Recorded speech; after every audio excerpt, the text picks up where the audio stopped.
Welcome to another edition of Let It Be Known. I am your host, Stacy Brown. Peace and love, everybody. I'm Niele Anderson, and we have a lot to talk about. I've missed you, Stacy, and the chat, and I'm ready to get to these headlines that are impacting and inspiring our Black experience. All right, well, let's see what our producer might have for us this morning.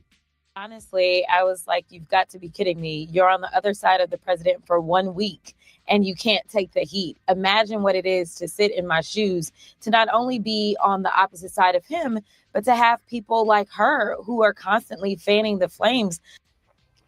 Crockett and Green have had very public clashes of their own, but Green's announcement of her resignation followed clashes with the president, mainly over the release of the Epstein files. Last week, Green apologized.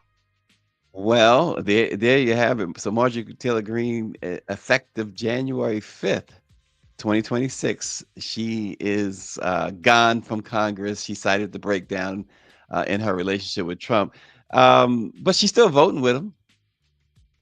Oh, for sure. And she came in probably, her pay was probably just like yours and mine, but she's walking out a multimillionaire. Let's start there. Okay. It's Right. easy for her to walk away. And then there's a lot of chatter from Black women across the country about how much Black women take. You just saw Jasmine Crockett right there. Last week she had a death threat at her office. And so for Marjorie Taylor Greene to back down now, it just shows, what Black women are made of, because there's constant threats happening to them on Capitol Hill all the time. And I'm talking about Black women. And so for Marjorie Taylor Greene to finally stand for something and then sit down immediately after, they come for her, it just shows you the difference between a Black woman and a white woman.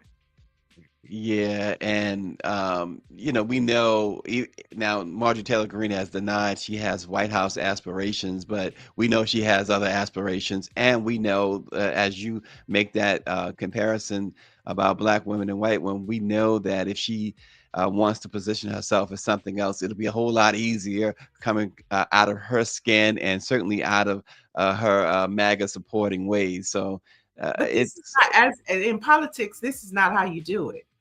Because Mhm, the number one talking point against her will be when the elections come around is that she's a quitter. mhm. If you're going to run for president, you definitely have to have thick skin. So I don't think this fares well for her with any ambitions in politics, because at this point, she looks like she is a quitter and she doesn't have what it takes to be in Congress or to run this country. Because the minute things get hot, what are you telling me? You going to sit down? You going to Yep. stop? Yep. The moment she felt a little bit of heat, and this little quasi feud with Trump has only been going on for a second. Imagine, like you said, and you pointed out well, and we used the right person, Jasmine Crockett, what she's been going through every second she's been in Congress. Or look at with McIver.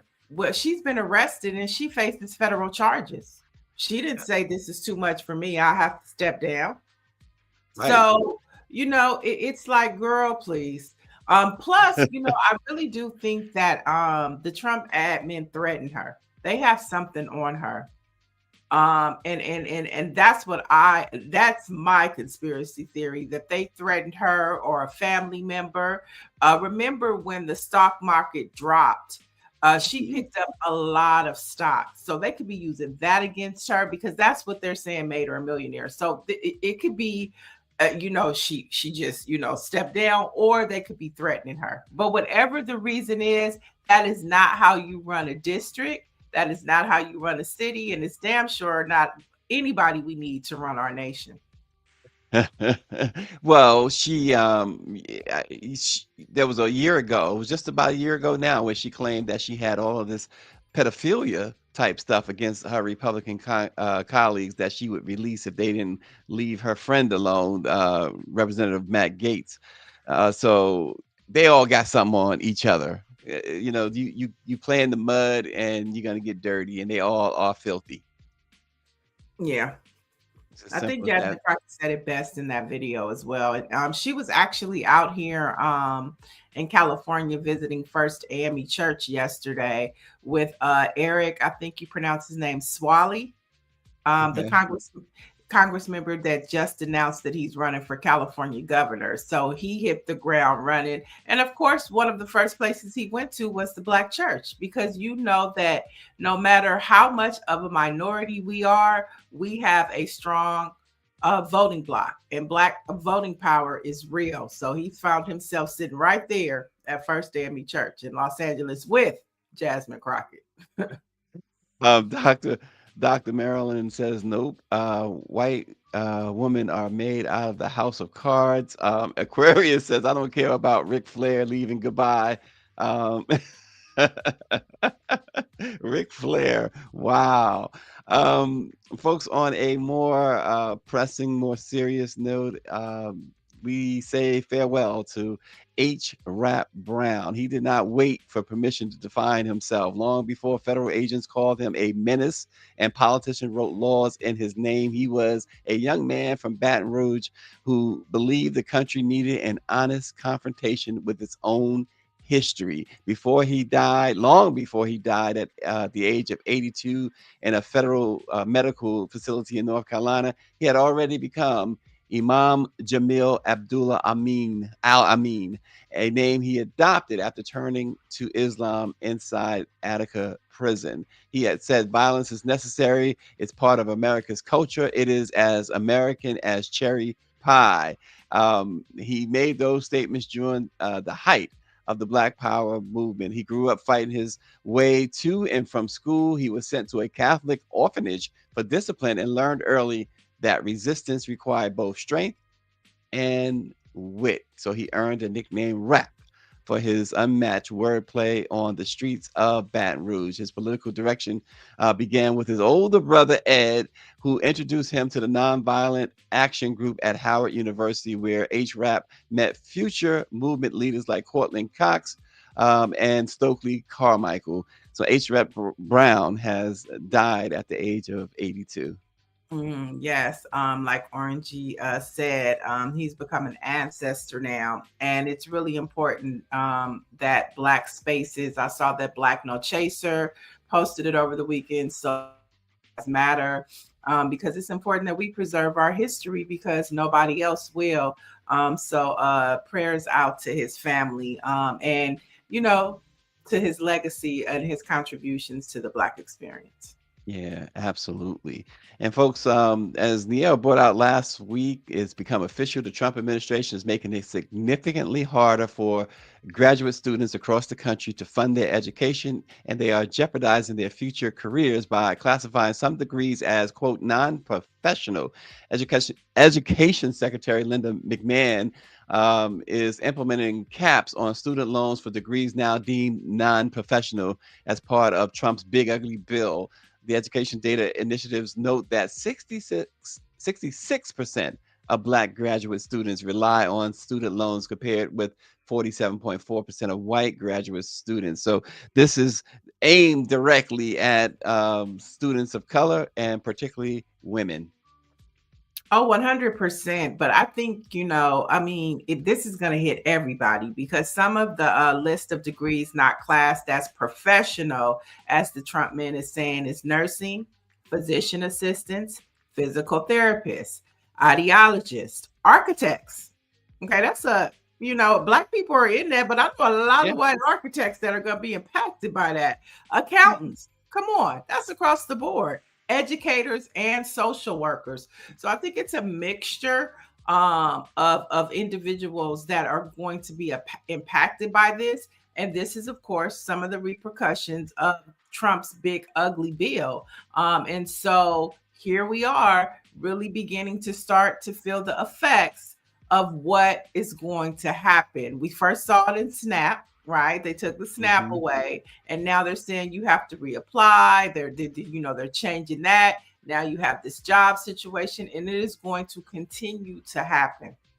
Yeah, absolutely. Patricia Jackson says they work overtime to keep folks down. So pathetic. It's true. And so one of the ramifications, as mentioned, student loan borrowing. So with these non-degree, um, or however they classify them, It's you can. not classed as professional. They're Right, not not professional. classed as professional. So prior to now, they could borrow as much as $200,000 over the course of the degree. Um, Now, I think it's like $20,500 is the cap, because it's non-professional. So it's a total difference when the Biden administration continued to cancel student debt, student loans, and of course it was Trump and his Heritage Foundation that fought in the court all the way to the Supreme Court to block Biden from implementing erasing student loan debt. And now we see what this crazy, unhinged administration is doing.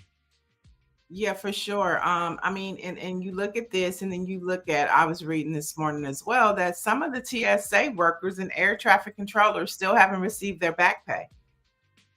Of And course. so, it's like this checklist of just not being fair to the American people continues to grow.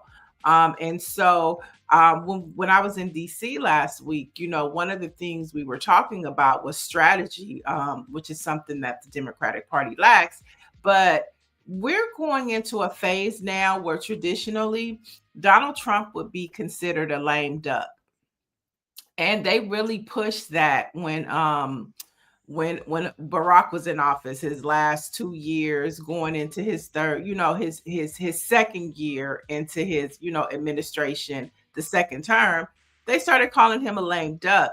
And I think that if we begin to take that talking point, it is going to force Trump to play his hand at whatever he's trying to accomplish. And so at this point, he's a lame duck.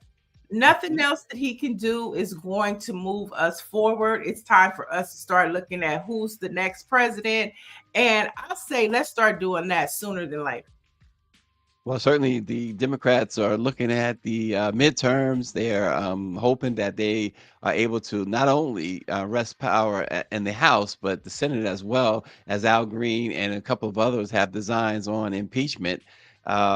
That would be extremely important, because we know Trump was twice impeached in his first term, and yet he had the Senate in his favor, so that it was not carried out. He was not convicted in the Senate, as it were, but still twice impeached overall.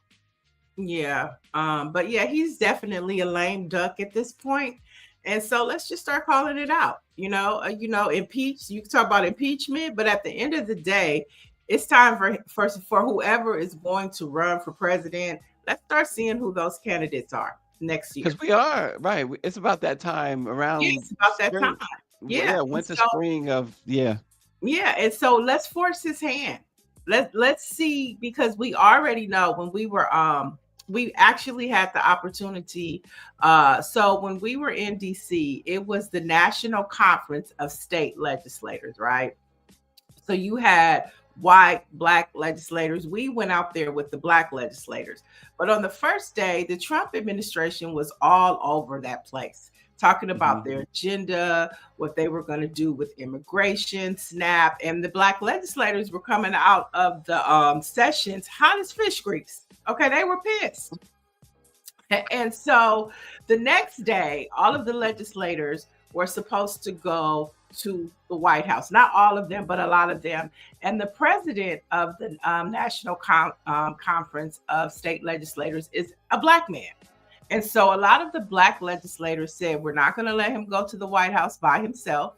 So a few of them went with them, including Leader Camper out of Tennessee. Well, Nicole Collier, which is a state legislator out of Texas, she was the one that got locked into the state house. Remember when Gregory Abbott locked the black woman? So it was her. So she got invited. She got her acceptance letter. The day before, they sent her, I'm sorry, but you can't come to the White House. And several other black lawmakers got that email. And so Hakeem Jeffries and the Congressional Black Caucus said, forget about that. Y'all come and meet with us. And so we met with them. And one of the stories that Hakeem Jeffries told us about was the meeting with him and Chuck Schumer in the White House. Now, I'm not going to go into details of everything that he said, but the bottom line was what I'm getting to. It took the long way to get there. Is the hat that said 2028. Yeah. And so we know that Donald Trump is planning to do a coup. So let's force his hand. Let's start calling him a lame duck. His time is up, and watch how he responds. Nancy Wall says, quack, quack. Yes, force Stephen Miller to see what he will do. Sean, she's quack, quack. Shonda H, though, she cautions Let's that. force your hand. Yeah, Shonda H has a caution. She says he is in position to become a lame duck. He's not a lame duck as long as he has the Senate and Supreme Court. She says context is important. Well, we know he has the Supreme Court in his back pocket. You can only hope that the will of the people will at some point really push the Supreme Court to do what it's supposed to do in the first place. But see, Shonda, that's my point. If you start calling him a lame duck, because at the end of the day, whether he has the Supreme Court or not, it's how he uses the Supreme Court. And so if you start calling him a lame duck and he starts feeling the pressure that his time is up and the American people and everybody else, it's going to force him to use those things so he could be exposed. That's all I'm saying is let's expose, let's force his hand to do the worst. Let's not wait and be surprised by it. Let's play chess, not checkers. Yeah, you're saying force his hand, and as bombastic as he is and uncontrolled, he can't control himself, so he's going to snap and he's going to let you know what's going on. Right. So you're right. Yep. Folks are now paying more in childcare than they're paying in rent. It is hitting American families with a financial force that rivals housing, and a new national analysis shows that in many cities, caring for a child now costs more than paying for your monthly housing expenses. Researchers at Linden Tree found that infant care costs exceed average rent in 11 of the nation's 100 largest metro areas, while child care for 2 children exceeds rent in 85 cities across the 100 largest metropolitan areas. Full-time infant care averages $1,282 a month, compared with $1,716 for a 2-bedroom rental. But the balance flips in places like Springfield, Massachusetts, where parents pay almost $2,000 for infant care and $1,734 for rent, which is a 15% gap. That is the highest in the country. So, Niele, they are everything's going up except pay.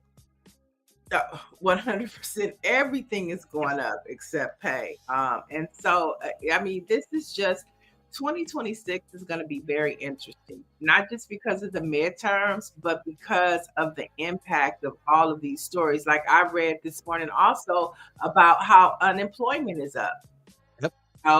And so, and this is information that you have to dig to find now, because Trump stopped putting out the monthly job rates, right?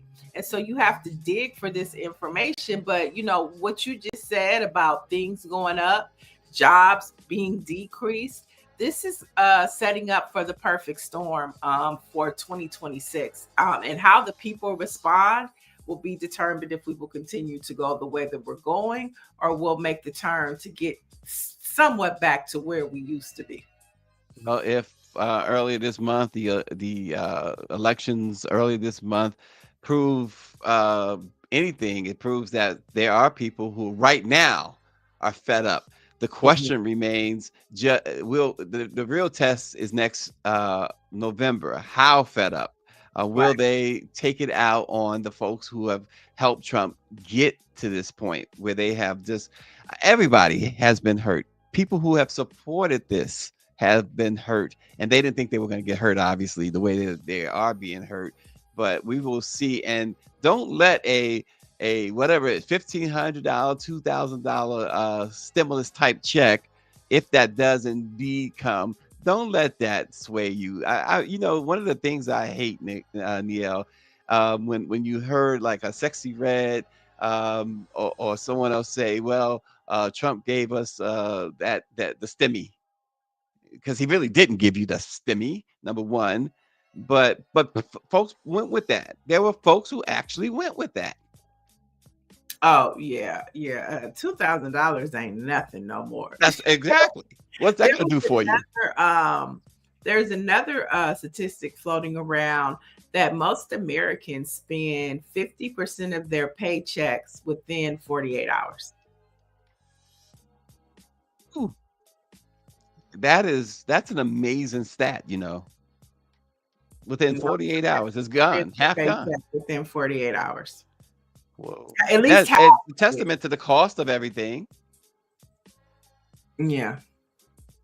And Wow. so, we still got a lot to be thankful. Look, it's Thanksgiving week. We still got a lot to be thankful for. We got the Okay. chat. We got we got family. Dr. Marilyn says, I'm glad I'm done with those days. It's almost like they want women to stay home. Michelle Madison says, I watched my oldest grandson in California for 3 years. My daughter and son-in-law pay for all of my expenses, including rent, utilities, etc. Best job ever, for real, for real. Wow. So the other reality of this America is this: a white woman riding a New Jersey Transit train was caught on video falsely accusing a black man of assault after he tried to move her feet from the seat he needed to use. The woman, who had been lying across two seats with her feet propped up, refused to move. When the man gently nudged her feet to sit down, she erupted, shouting, "That's assault!" And she started cursing him. There's the video there. And eventually, what was great about this, what turned out to be great about it, is that the passengers and the staff immediately told that woman she was wrong. She needed to leave. They escorted her off the train, and she did the whole walk of shame thing. That's what you need to do. That's what you like to see happen, I should say, Niele. Right. I mean, this, white privilege, compounded with, Trump. It's just, you just see how Karens really feel when they have that privilege, amplified. Yeah, When you know that nobody is going to do anything to you.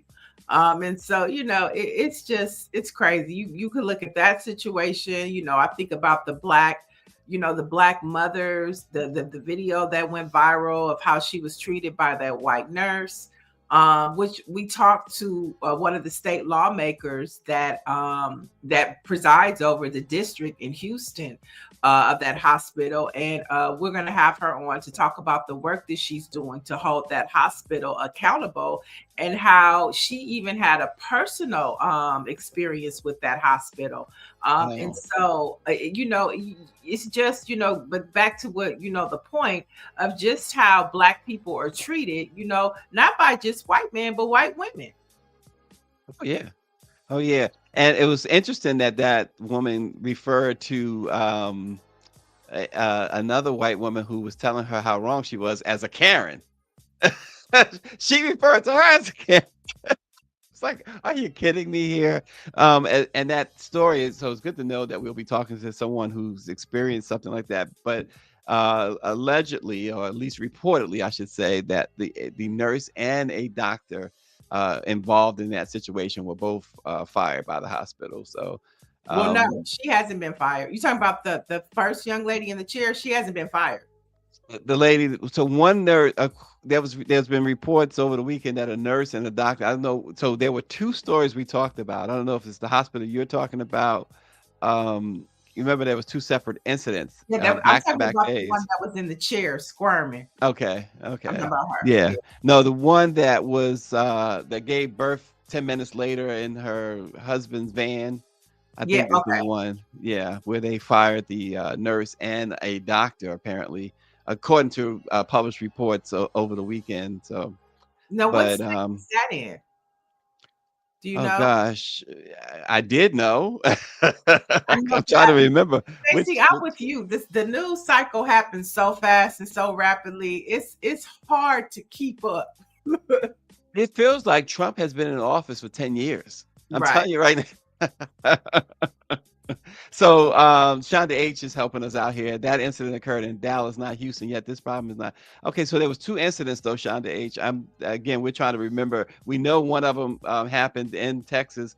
The other one, I try to. We brought it to you guys last week. Is listen, like Niele said, things are happening rapidly, and so forgive us for my senior moment anyway.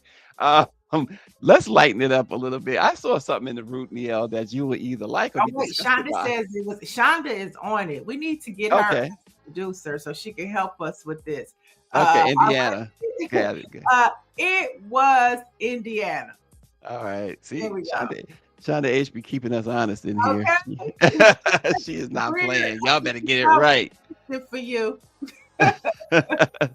Destined forever to live writes that black and white women, most white women are all talk. Black women fight, have had to for generations. So a white woman cave into a white man is nothing new. Oh, okay. I guess we're going back to Marjorie Taylor Greene with that comment. Um, all my life I had to fight. It's so funny. I was watching The Help yesterday, just random. It's all relative because that's what they had to do all their life. They was fighting. That's it. That's it. And the problem is that black women especially are taken for granted that they can handle it. They can handle it. It's all taken for granted. So and people like Marjorie Taylor Greene, they could just walk away after she's made millions, okay? Because she went in that White House, she was looking broke, okay? She was looking broke. She come out and say, "I'm done," but she leaves a multimillionaire. The privilege of it all. The privilege of it all. Unbelievable. Okay, so let's lighten it up a little bit, or maybe disgust it a little bit. Make it disgusting. A long-running culinary debate in black communities is back, folks. Niele said the holidays is this week, so this culinary debate returns. And no, Dawn Montgomery, is not about sugar and grits or whether catfish belongs with spaghetti. The Root says the real question is simple. Should black folks have the right to eat chitlins?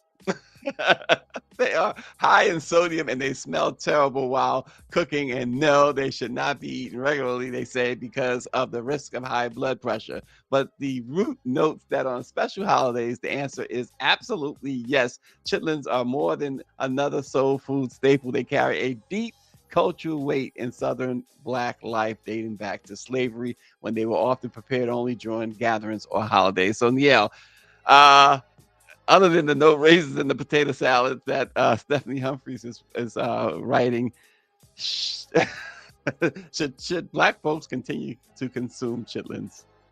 I mean, I eat chitlins. Me and my aunt were just talking. Her husband bought her 2-packs. She told me if I wanted some, that I needed to bring her 2-packs because they shrivel up to nothing. And if I want to take some home, I need to bring mine. And so, chitlins are very expensive now.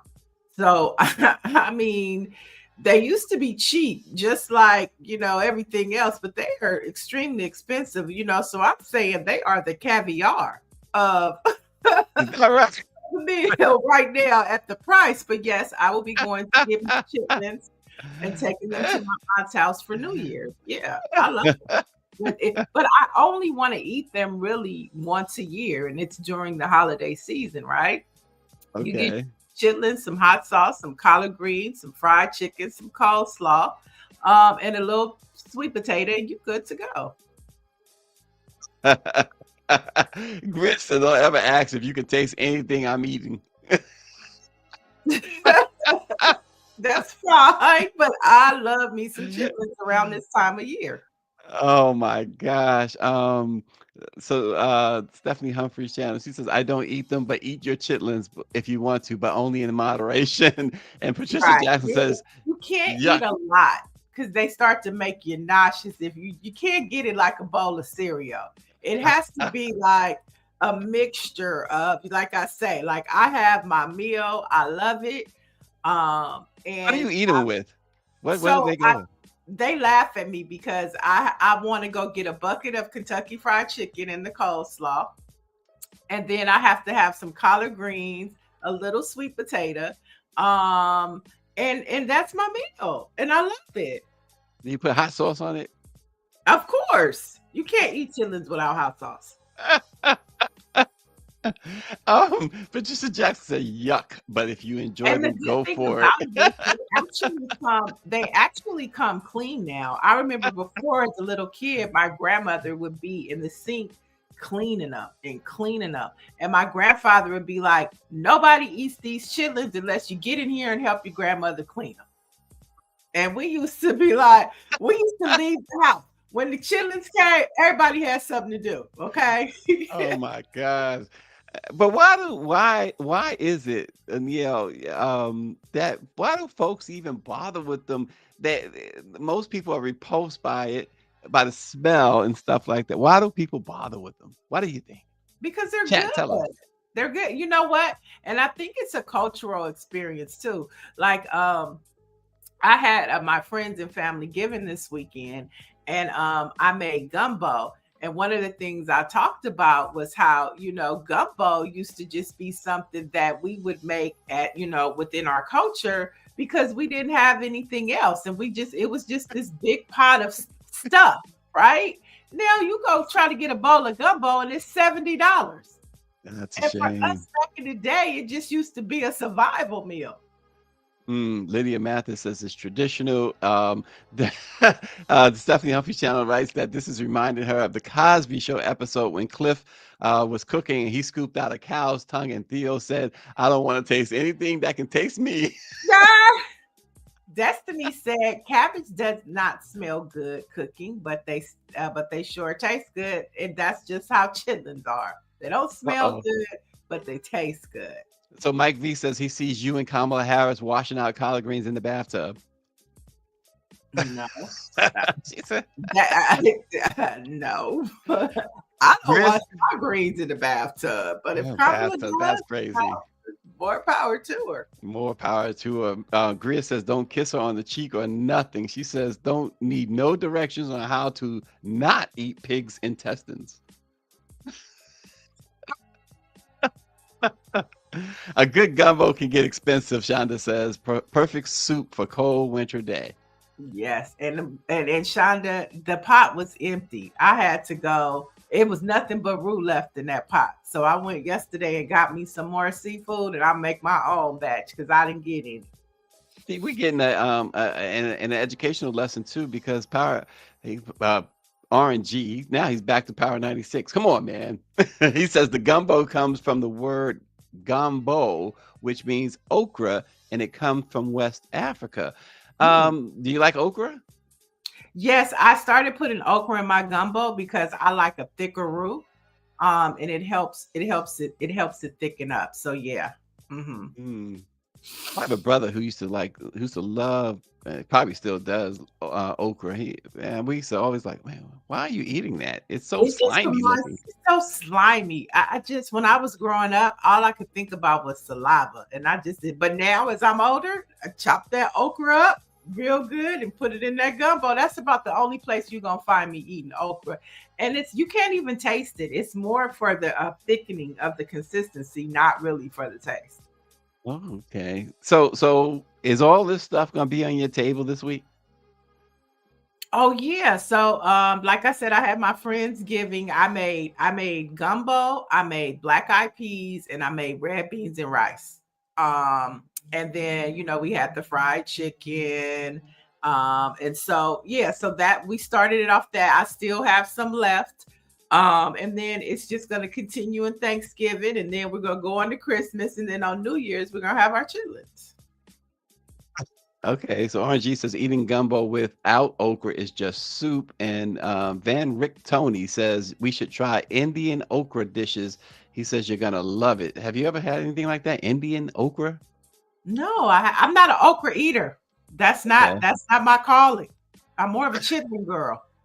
Okay, we go back to the Okay, so he says, and I hope I'm pronouncing this right, bende masala, aloo bende, crispy bende fry, chitlins.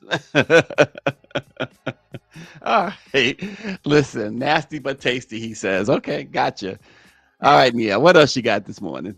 So continue to put in the chat what you're making for your Thanksgiving dinner too. Give us some thoughts. But John said, where's his invite, Nia? I don't even think we're in the same state, Jonathan. So in more political news, the Department of Government Efficiency, known as DOGE, has been dissolved with 8 months still remaining on its contract. Now, the White House Trump admin is saying that doesn't exist. Adding that it is no longer a centralized entity. So now they done fired all the federal workers. They done got rid of everything. And now they've just dismantled this organization, DOGE. And so it's gone. Yes. All the mayhem that Elon Musk caused, all of the savings that he said, none of it happened. The only thing that happened is a whole bunch of Black folks lost their jobs. That's it. That's the only thing I can think of that has happened out of DOGE. Can you think of anything else, Stacy? Just destroying lives and Elon getting richer and taking our information. Okay, I think the chat is hungry because they still talking about sweet potato eggs, a sweet potato egg roll with pecan praline drizzle. They hungry, making me hungry. That sounds like a stomach ache. Interesting. Oh, who am I to say? Because I eat chitlins, so hey, I think I eat the bottom of the barrel. So whatever. What is that ONG is saying? Smoked turducken stuffed with crawfish tails, shrimp sausage, and jambalaya. Is that a form of stuffing or dress? Do you say stuffing or do you say dressing? That's a good one. Stuffing. I think I would say stuffing. Yeah. I say dressing. Okay, Michelle Madison is making curry chicken, stuffing, cabbage rolls, crab croquettes, and cauliflower bites. Okay, we can do without the cauliflower bites. Yeah, I'm bringing the turkey too, but I'm just going to Popeyes and picking up the turkey. Okay, so Power 96 says dressing. You call it dressing, not stuffing. He's from the South. I call it dressing too, ORG. Okay. Michelle says she calls it stuffing. Okay. Patricia says dressing. Okay. All right. Keep it going. Let's head on over to some sports headlines where Shedeur Sanders, he went off. Makes Brown history with the win over the Raiders for his career start.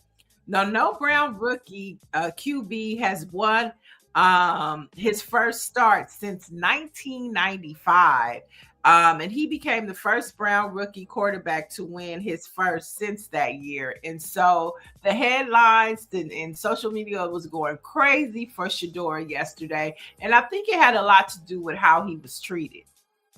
Oh, when you put, and you've made this argument before the season started, you were there making the argument for him. When you put two guys, that less qualified guys ahead of him, and then you get this far into the season, it just shows you how silly whatever it is that they wanted to, whoever they were sending the message. I still believe it was they were trying to get back at Dion for some reason. They were trying to hurt him in some way. It just shows you how silly that really was, because if this man can perform at that level, oh my goodness, what are you doing? Right. I look at this too at how God works, because his contributions now to the NFL is so much more impactful, meaningful, and the headlines are much more bolder and bigger because of how they treated him. And so now the egg is on the NFL's face because they tried to deny him, and even still, in the words of Ayana, not Ayana, but Maya Angelou, he rises. I mean, okay? 11 pass, 11 out of 20, but 11 completions and 200 plus yards is amazing. Just 11 completions, and he got 209 yards out of it and a touchdown.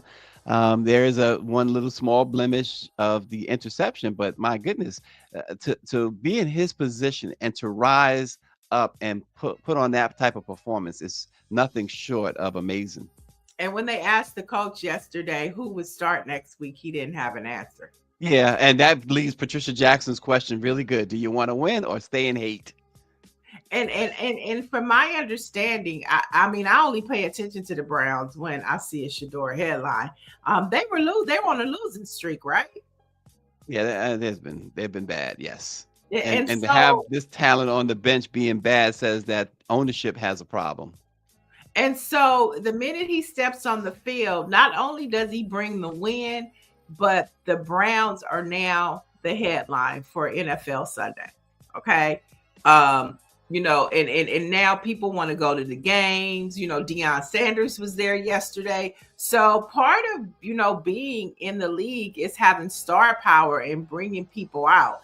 I mean, if you want to be a top tier team, then I think that coach knows what he needs to do. Play if you want.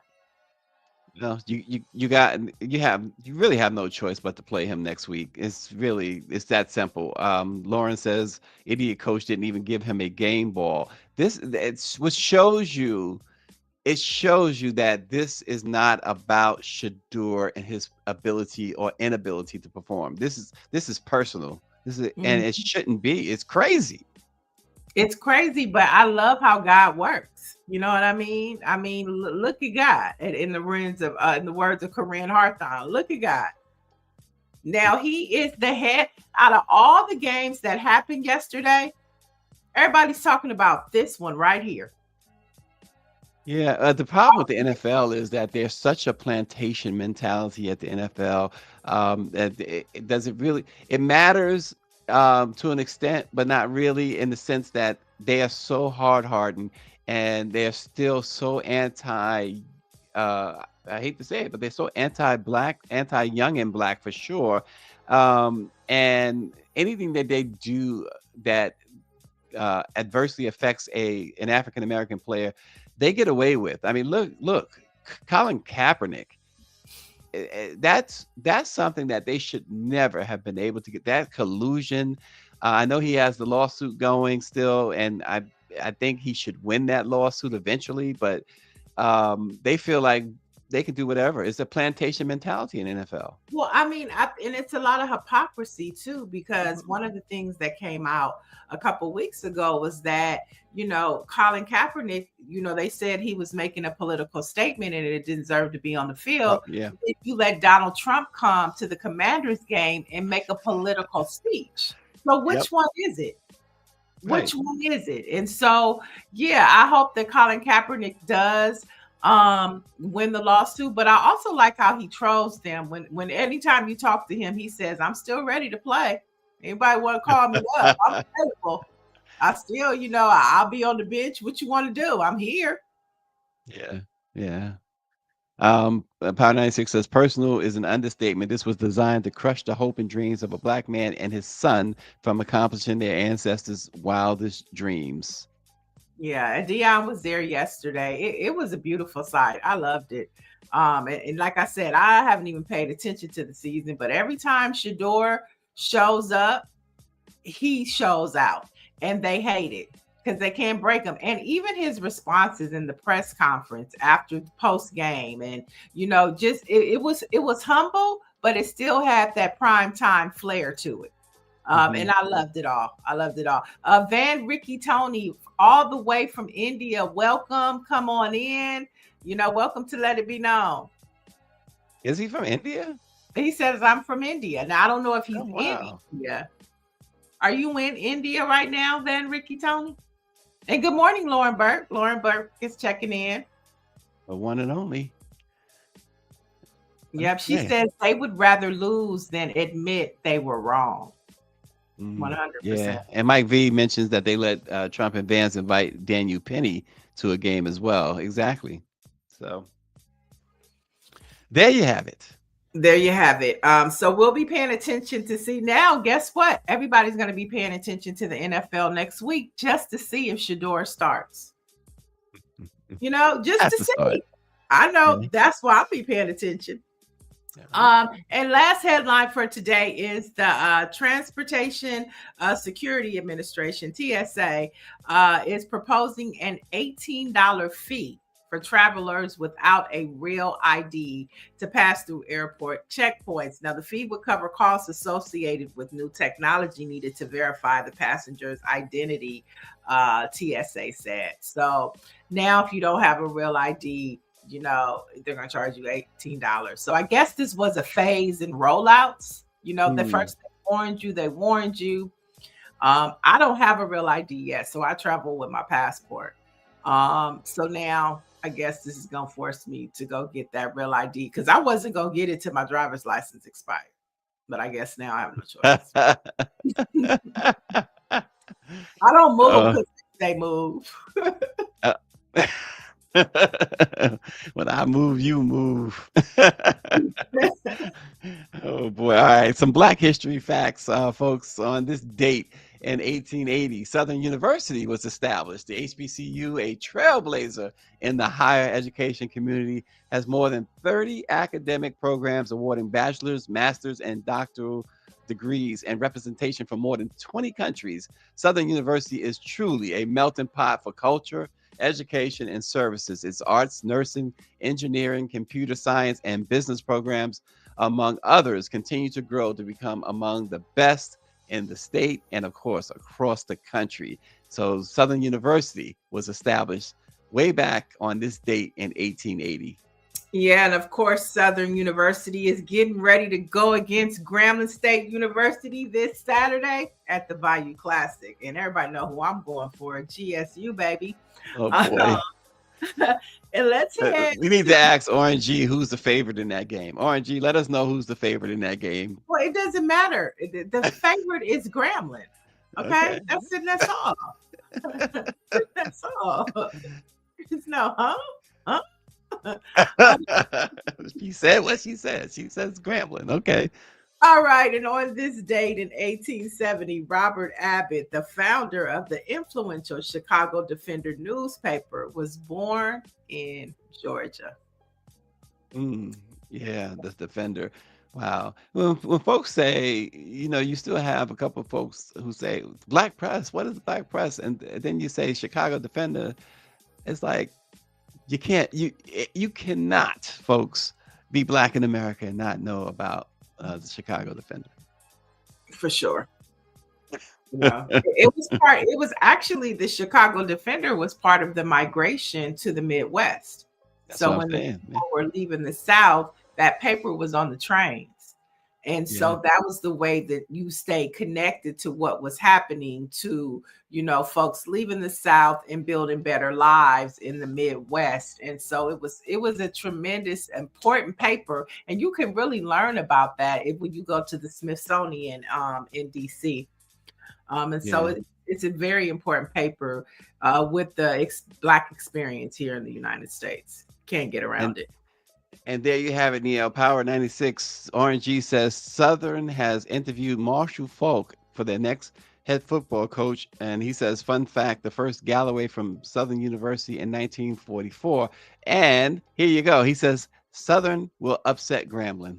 That's his prediction. I mean, hey. We will see, RNG. When we come back. I'm trying to hear it.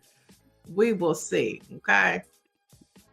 Oh boy, y'all gotta bet some like gumbo or something. You put up the chitlins, he put up the gumbo. Well, I would love to taste RNG's gumbo. I bet you it is really good. I bet it's good too. I see him cooking all the time. He sent me a picture just a moment ago of the duck thing he was talking about. Okay. But it's like just got the seasoning on it. It's not cooked yet. So I want to see it after it's cooked. It's the turducking. He says a turkey, duck, and chicken mixed together.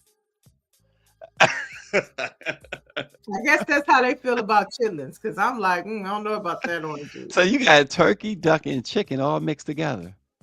Huh. What is it like? Is the consistency like a ground beef or something? It looks like a chicken from the picture he sent me. Oh, it looks like a whole chicken? It looked like a whole chicken, yeah. Yep. It looks like it looked like this one got some paprika on it. Well, we know what Orange G is bringing to the potluck. Oh man, but it's like a chicken that doesn't really have everything. Like it got a couple of maybe one leg and a couple of wings there. Well, we can't see it. You got to I send it to know. the Greer I, so then she can put it up I on the know. screen so Yeah, we I can should have. all Right, see. right, right. All right. Well, we're gonna be Maybe we gotta. tomorrow we'll have some more cooking ideas for Thanksgiving. I want to see like the boudin. Is that what it's called? The boudin, that sausage roll thing that everybody eats down south. That's another one that I'm like, I'd have to be on a good drunk night to taste that. A good drunk night. Yeah, I'd have to have a few cocktails and be bold and Mm. courageous Okay, for so my Olivia palate. Mathis knows what this is. She says a turducken stuffed inside. Okay. Oh, inside the turkey? So you have a duck wing, a turkey leg, a turkey body, and a chicken body. Okay. I need Sounds, to see pictures. it sounds like some crazy incest was going on in that family, and they done had some sort of lame. Oh my gosh. We gotta What go, food Niele. did you say? Oh, boudin. I think it's boudin. Boudin. Yeah, the sausage that they have down south that and it's like a ball. Oh, listen. We gotta go. Say bye, Niele. See you guys tomorrow. Go on it. Have a good one, y'all. We'll check y'all out tomorrow.